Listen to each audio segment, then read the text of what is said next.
Good morning everyone. आज देखते हैं हम लोग प्रीवियस ईयर्स का क्वेश्चन ईयर 2017 का पहला क्वेश्चन है। ये शॉर्ट क्वेश्चन ही है।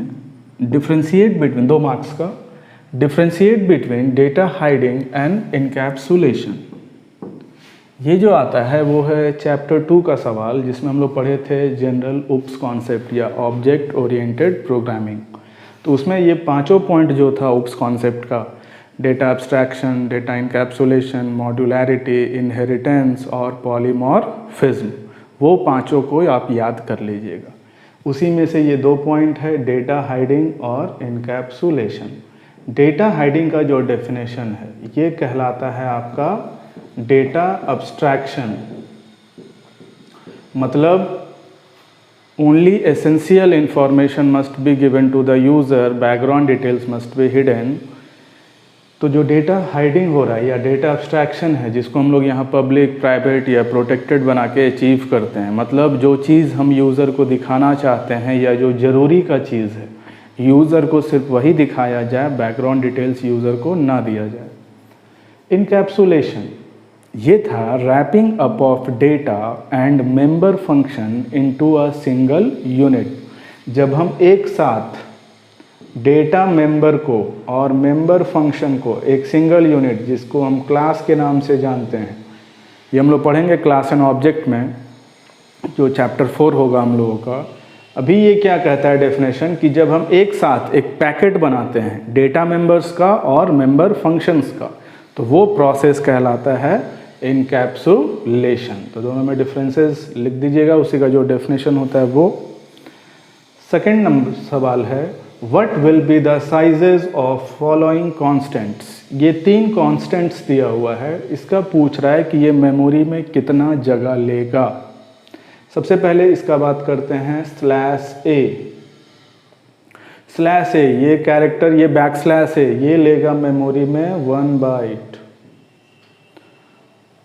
डबल कोट में लिखा हुआ है A/A, ये कितना बाइट लेगा।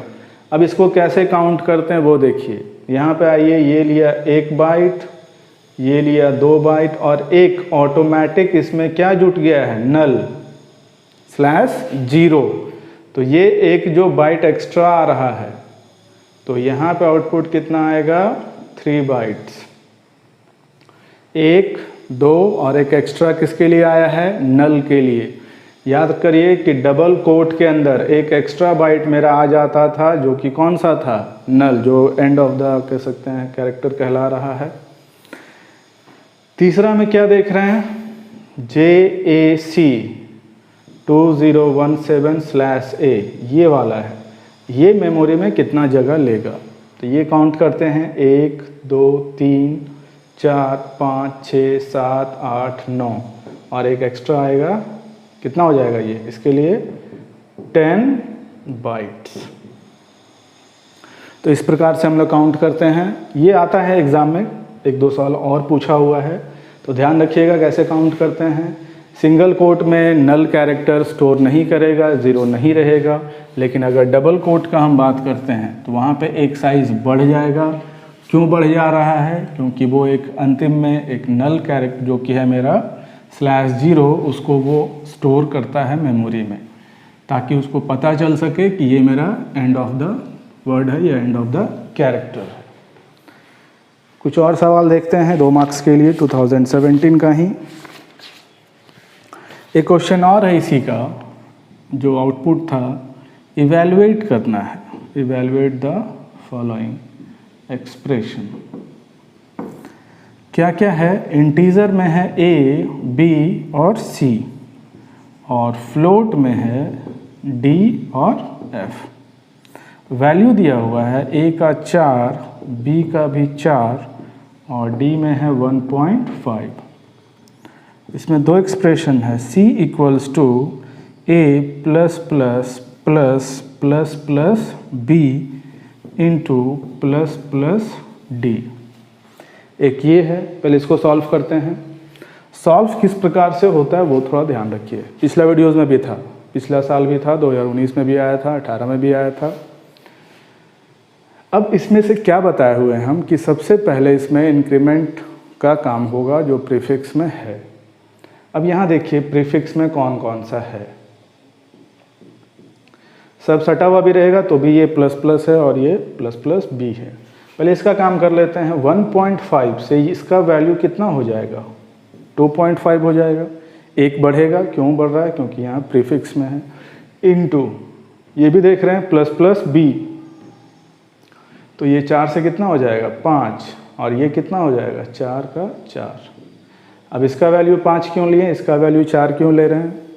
ये देखिए ये मेरा प्रीफिक्स में है और ये मेरा पोस्ट फिक्स में है। तो प्रीफिक्स का रूल क्या था, चेंज देन यूज़। तो पहले हम चेंज कर लिए और फिर यूज़ किए, और इसमें क्या हो रहा है यूज़ देन चेंज। तो पहले हम यूज़ किए हैं और बाद में चेंज होगा।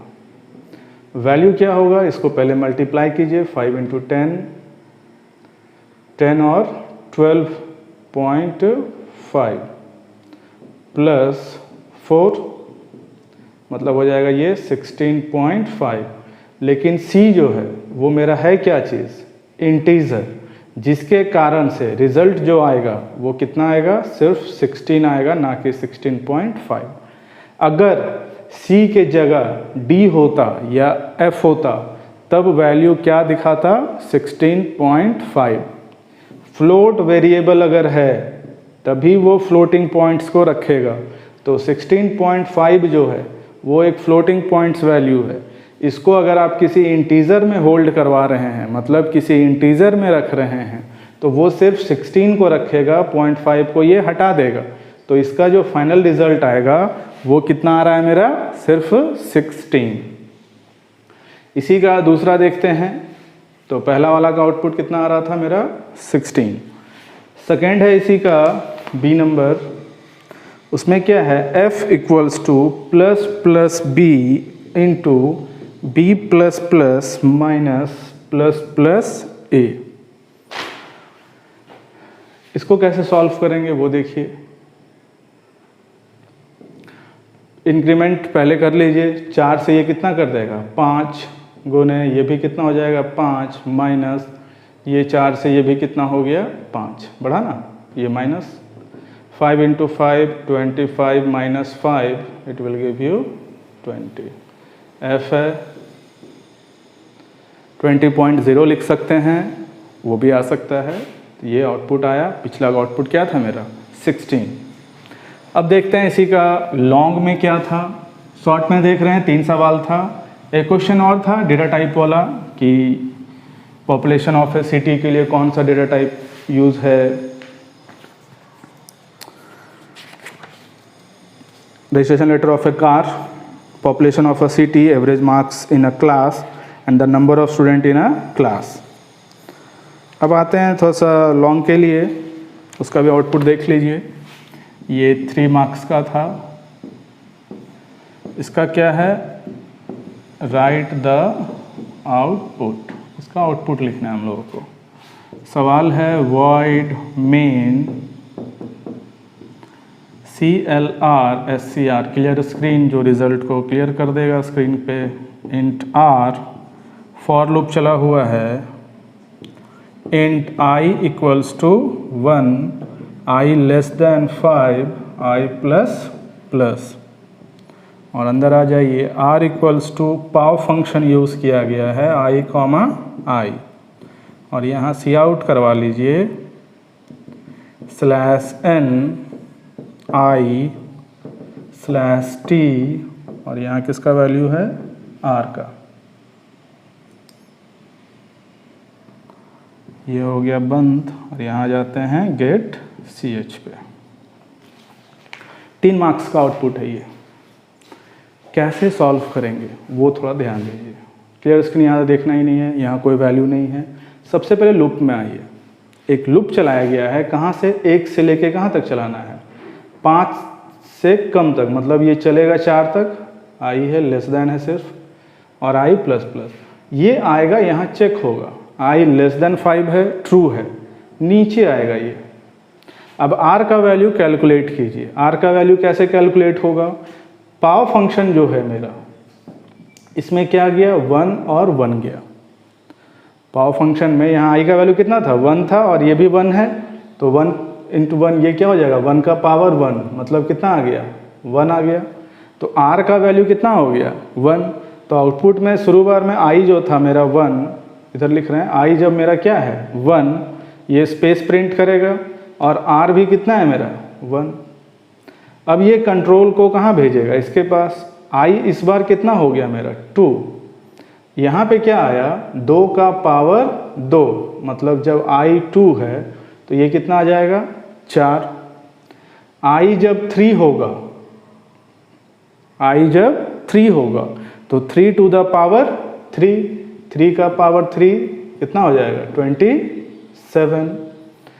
ये कब तक चलेगा, I का वैल्यू कब हो जाएगा 4, तो 4 का पावर 4 कितना हो जाएगा 256। 16 16 64, 64 गुने 4, ठीक है 256। 5 जैसे होगा ये तो फॉल्स हो जाएगा कंडीशन, अब ये टर्मिनेट कर जाएगा।